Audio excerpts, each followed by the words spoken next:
दिल्ली के सीएम अरविंद केजरीवाल गिरफ्तार। आपको बता दें कि केजरीवाल की गिरफ्तारी पर सुप्रीम कोर्ट में सुनवाई शुरू और आपने सुप्रीम कोर्ट में अर्जी दाखिल की थी। जस्टिस खन्ना की बेंच सुनवाई कर रही है। केजरीवाल की लीगल टीम ने जल्द सुनवाई की मांग की थी और 2 घंटे की पूछताछ के बाद से गिरफ्तारी। और इस वक्त की जो सबसे बड़ी जानकारी आपको दे रहे हैं इस पूरे मामले में, उसमें आपको बता दें कि केजरीवाल की गिरफ्तारी पर सुप्रीम कोर्ट में सुनवाई शुरू हो चुकी है। ये तस्वीरें हम आपको टीवी स्क्रीन पर दिखा रहे हैं। ये कल की तस्वीरें जिसमें केजरीवाल की गिरफ्तारी की पहली तस्वीर आप देख रहे हैं और लॉकअप में ही उन्होंने रात बिताई। जो तीसरी तस्वीर, आज फिर से पूछताछ और सुप्रीम कोर्ट में सुनवाई जो है वो शुरू हो चुकी है। कोर्ट में पेशी और आपको बता दें कि सुप्रीम कोर्ट में जो सुनवाई है वो शुरू हो चुकी है। इस वक्त की सबसे बड़ी जानकारी आपको दे रहा है दिल्ली के सीएम अरविंद केजरीवाल की गिरफ्तारी मामले से जुड़ी हुई। इस वक्त की जो बड़ी अपडेट निकल करके सामने आ रही है उसमें केजरीवाल की गिरफ्तारी पर सुप्रीम कोर्ट में सुनवाई शुरू हो चुकी है। और आपको बता दें कि आपने सुप्रीम कोर्ट में अर्जी दाखिल की थी। जस्टिस खन्ना की बेंच सुनवाई कर रही है। केजरीवाल की लीगल टीम ने जल्द सुनवाई की मांग की थी। और ज्यादा जानकारी के लिए संवाददाता शंकर आनंद हमारे साथ जुड़ चुके हैं। शंकर, 2 घंटे की पूछताछ के बाद से गिरफ्तारी और अभी जो अपडेट इस पूरे मामले में है कि अब सुनवाई शुरू हो चुकी है, फिलहाल क्या हलचल, क्या अपडेट आपके पास? निश्चित तौर पर देखिए, जिस तरह से सुप्रीम कोर्ट में आज केजरीवाल के मसले पर सुनवाई हो रही है, तो वहीं दूसरी तरफ देखा जाए इस वक्त में मैं ईडी मुख्यालय पे हूं और ईडी मुख्यालय में जहां पर अरविंद केजरीवाल को कल देर में रात में लाया गया और अरविंद केजरीवाल इस वक्त में ईडी मुख्यालय पे हैं और आज उनको लंच के टाइम में, लंच ब्रेक के समय में यहां से तकरीबन 1 से 1:30 बजे के बीच में उनको कोर्ट में पेश किया जाएगा। लेकिन सुप्रीम कोर्ट की अगर बात करें तो आज 3 जजों की बेंच आज इस मामले में सुनवाई कर रही है। जिस तरह से कल देर शाम में जब मुख्यमंत्री अरविंद केजरीवाल के आवास पर ईडी की टीम पहुंची थी, तो उसी वक्त में उनकी एक लीगल टीम सुप्रीम कोर्ट में पहुंची थी और सुप्रीम कोर्ट में एक याचिका दायर की गई थी और उसी मामले पर आज की तारीख जो है वो मुकर्रर की गई है और आज इस मामले पर सुनवाई होगी कि जिस तरह से उनकी गिरफ्तारी हुई, क्या उसकी गिरफ्तारी जायज है या नहीं है, इस मामले पे भी बाकायदा सुनवाई होगी। लेकिन जहां तक अगर पुराने मामलों के अगर देखें तो पुराने मामले ऐसे ही मामले सुप्रीम कोर्ट में दायर हुए थे, लेकिन बाद में वो मामले राव रेवेन्यू कोर्ट में बाद में ट्रांसफर हो गए क्योंकि जो कोर्ट के द्वारा कहा गया था उस वक्त में, चाहे बात करें राज्यसभा सांसद संजय सिंह की बात करें या पूर्व उप मुख्यमंत्री मनीष सिसोदिया की बात करें या सत्येंद्र जैन की बात करें, वो मामला ऐसे ही पैटर्न पे उस वक्त में भी गिरफ्तारी हुई थी, उस वक्त में सुप्रीम कोर्ट में याचिका दायर की गई थी। लेकिन बाद में सुप्रीम कोर्ट के द्वारा कहा गया था कि इस मामले पर जो तमाम जो सुनवाई है, जो लोअर कोर्ट है बाकायदा, वहां पर इस मामले की सुनवाई होगी। तो एक तरह से कह सकते हैं कि एक तरफ वहां देखा जाए कि उस मामले को लेकर अब तमाम जो सुनवाई शुरू हो चुकी है, लेकिन दूसरी तरफ अगर बात करें जांच एजेंसी ईडी मुख्यालय की बात करें तो जहां पर अरविंद केजरीवाल को रखा गया, हालांकि कल देर रात में वो आने के बाद यहां पर कोई रात में वो उन्होंने डिनर नहीं किया क्योंकि वो घर से ही जब आए थे तो काफी परेशान से हालत में आए थे और कल देर रात में हालांकि ईडी हेडक्वार्टर में उनसे पूछा भी गया कि अगर आप कुछ खाना चाहते हैं तो आप खा सकते हैं।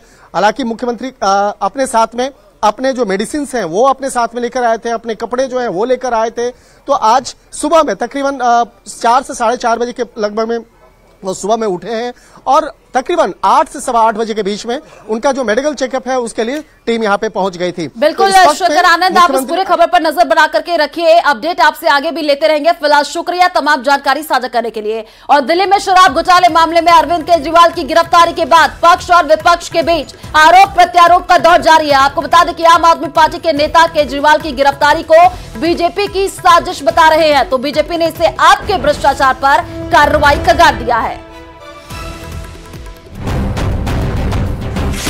ईडी का उपयोग करके एक विपक्षी दल के राष्ट्रीय नेता को गिरफ्तार करना, एक ऐसे केस में जिसमें 2 साल की इन्वेस्टिगेशन के बाद भी 1 रुपए की भी recovery of proceeds of crime नहीं हुई है। रात को अंधेरे में उनके घर में ईडी के लोग घुस जाएं और इस तरीके से उनको गिरफ्तार करके ले जाएं। आज ये बात सच हो गई कि अरविंद केजरीवाल जो दुनिया को और देश को कह रहे थे वो सच था।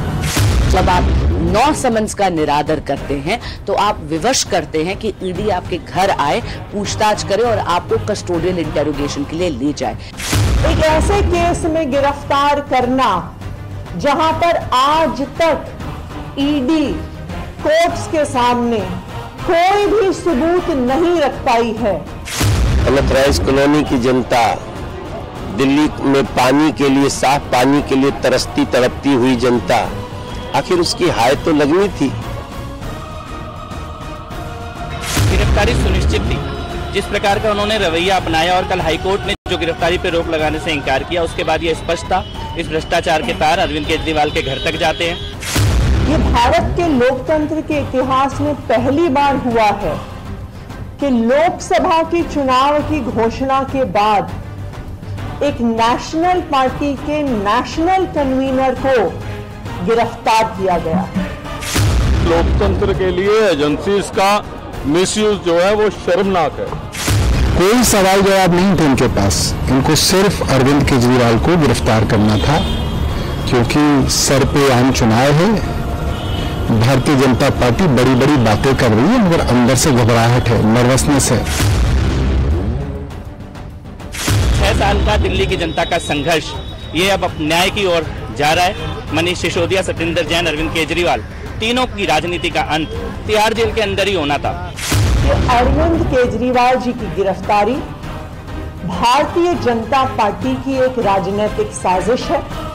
इस तरीके की हरकतों से, चाहे वो कांग्रेस के अकाउंट सीज करने की बात रही हो या जो है इस तरीके से एक चुने हुए मुख्यमंत्री को चुनाव से पहले गिरफ्तार करने की बात रही हो, कांग्रेस पार्टी इन सब बातों से घबराती नहीं है।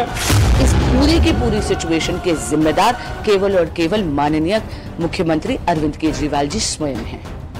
दिल्ली की जनता को न्याय मिला है कि भ्रष्टाचार करेंगे और आप जवाब नहीं देंगे और कार्रवाई में भाग नहीं लेंगे, ये तो नहीं चलेगा ना।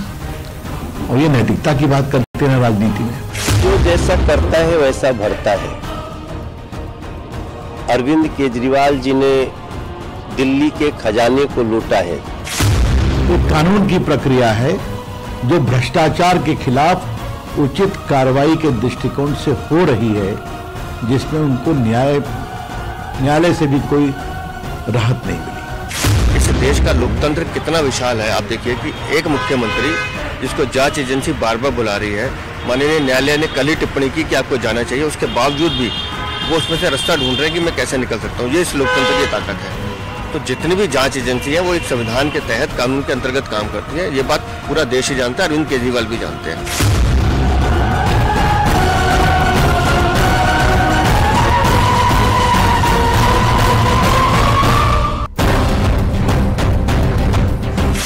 ईडी का उपयोग करके एक विपक्षी दल के राष्ट्रीय नेता को गिरफ्तार करना, एक ऐसे केस में जिसमें 2 साल की इन्वेस्टिगेशन के बाद भी 1 रुपए की भी recovery of proceeds of crime नहीं हुई है।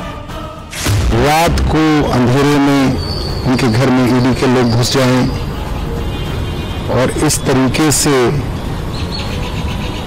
उनको गिरफ्तार करके ले जाएं। आज ये बात सच हो गई कि अरविंद केजरीवाल जो दुनिया को और देश को कह रहे थे वो सच था।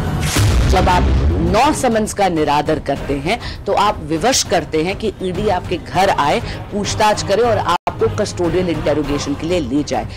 एक ऐसे केस में गिरफ्तार करना जहां पर आज तक ईडी कोर्ट्स के सामने कोई भी सबूत नहीं रख पाई है। और चलिए रुक करते अगली खबर की ओर। प्रधानमंत्री मोदी